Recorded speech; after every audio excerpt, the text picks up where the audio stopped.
Welcome to part 4 of our series on Bhagavad-gita. Today we'll discuss the beginning of chapter 3, Karma Yoga. Here's where you can download the text so that you can read along and know what we're talking about. The third chapter of Bhagavad-gita begins with a very important question by Arjuna. He asks Krishna, if you think that intelligence or spiritual meditation is better than fruitive work, then why do you want me to fight this ghastly war? He says, my intelligence is confused by your equivocal instructions, so please make it clear which one is more beneficial for me. So in response to this question, Krishna gives one of his typical, curiously elliptical answers. Krishna says, Arjuna, I've already explained there are two classes of people who realize the self. Some are inclined to know him by philosophical speculation, and others by devotional work. Then Krishna adds, one cannot attain freedom from reaction simply by abstaining from work, nor can one attain perfection simply by renunciation. What does Krishna mean here? Well, everything that happens to us is a result of our karma. In other words, our previous activities are causes for things that happen to us today. So even if we just sit down and stop doing everything, the causes from our previous activities will still produce results. So there's not any way to stop the reactions of our previous work from affecting us. He also says that we cannot attain perfection simply by renunciation. Some people have the theory that if we just give up doing all kinds of material activities, automatically we'll attain some kind of spiritual perfection. But Krishna doesn't support this view. Why? Because no one can stop doing something, even for a moment. At least thinking. Even when we're asleep, we're also dreaming. And even if we're not dreaming, we're still breathing. So we're always doing something, even if it's just beating our heart or digesting our food. These are material activities, maintaining the body. And because they're material activities, they generate karma. So there's no way that we can avoid generating karma, even if we just sit under a tree and do nothing. The real question is, how do we work in such a way that our karma does not affect us? And that is the secret of karma yoga, which is the subject of chapter 3. And actually a major theme throughout the Bhagavad-gita. The secret of getting free from karma is that when we work for ourselves, in other words, when we expect to enjoy the fruits of our labor, we also have to accept the karma of our work. But when we work for the satisfaction of God, in other words, when we donate the results of our service to the glory of God, and work for His benefit, then we're freed from all karmic reactions to our work. For example, all of our videos, books, sound recordings, and other work available on the internet are free. We don't take any benefit from them. They're for the benefit of the readers, the viewers, hearers, and those who would like to study our work. Therefore, we publish everything under Creative Commons licensing, because we don't take any income from our publications.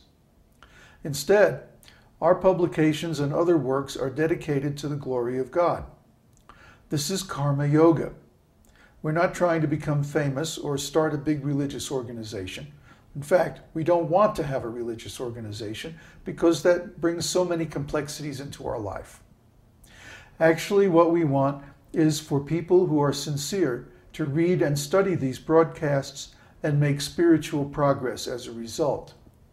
In other words, we don't want to get the benefit from our work. We want others to get the benefit, and especially we want to contribute to the service of God, to the cause of God in this material world, to the process of self-realization and devotional service to the Lord. That's the real aim of our work, and because of that, it doesn't have any karmic reaction. Bhagavad-gita affirms that one who works in this way is on the path to peace and happiness and spiritual perfection. Actually, just think about it.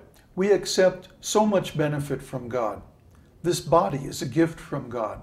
Our mind is a gift from God. This whole world, the air, the water, the sunshine, the food, this is all provided by God. We can't even beat our heart without God's assistance. We don't even understand how we digest our food. It's all happening by God's arrangement. So we accept so much service from God.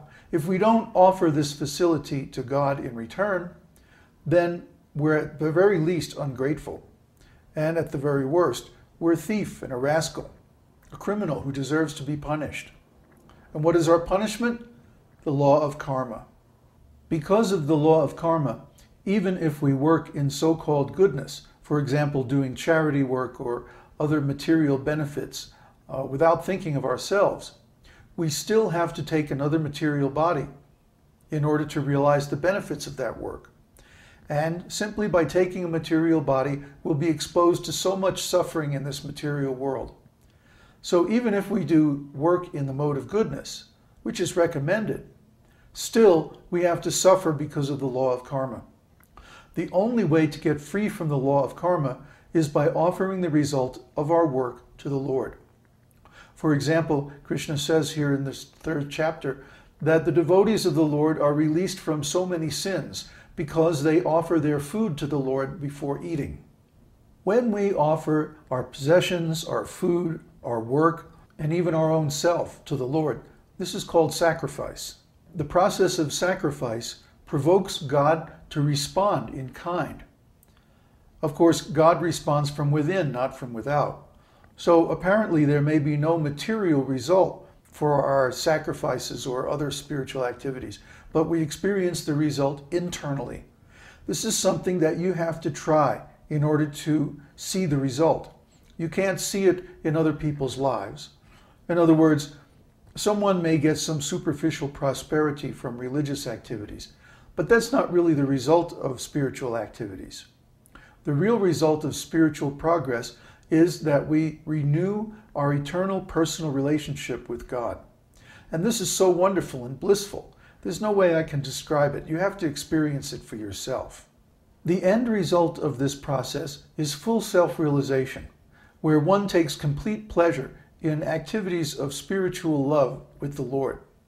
This exchange of love with God is so wonderful and so pleasant that it really makes totally unnecessary any kind of material enjoyment or material possessions or power or anything like that. So again, this is something you have to experience for yourself. We can only recommend that you begin this process by offering your work, your money, your energy, your time, and ultimately your love and affection to the Lord who lives within your heart and is with you every moment of the day.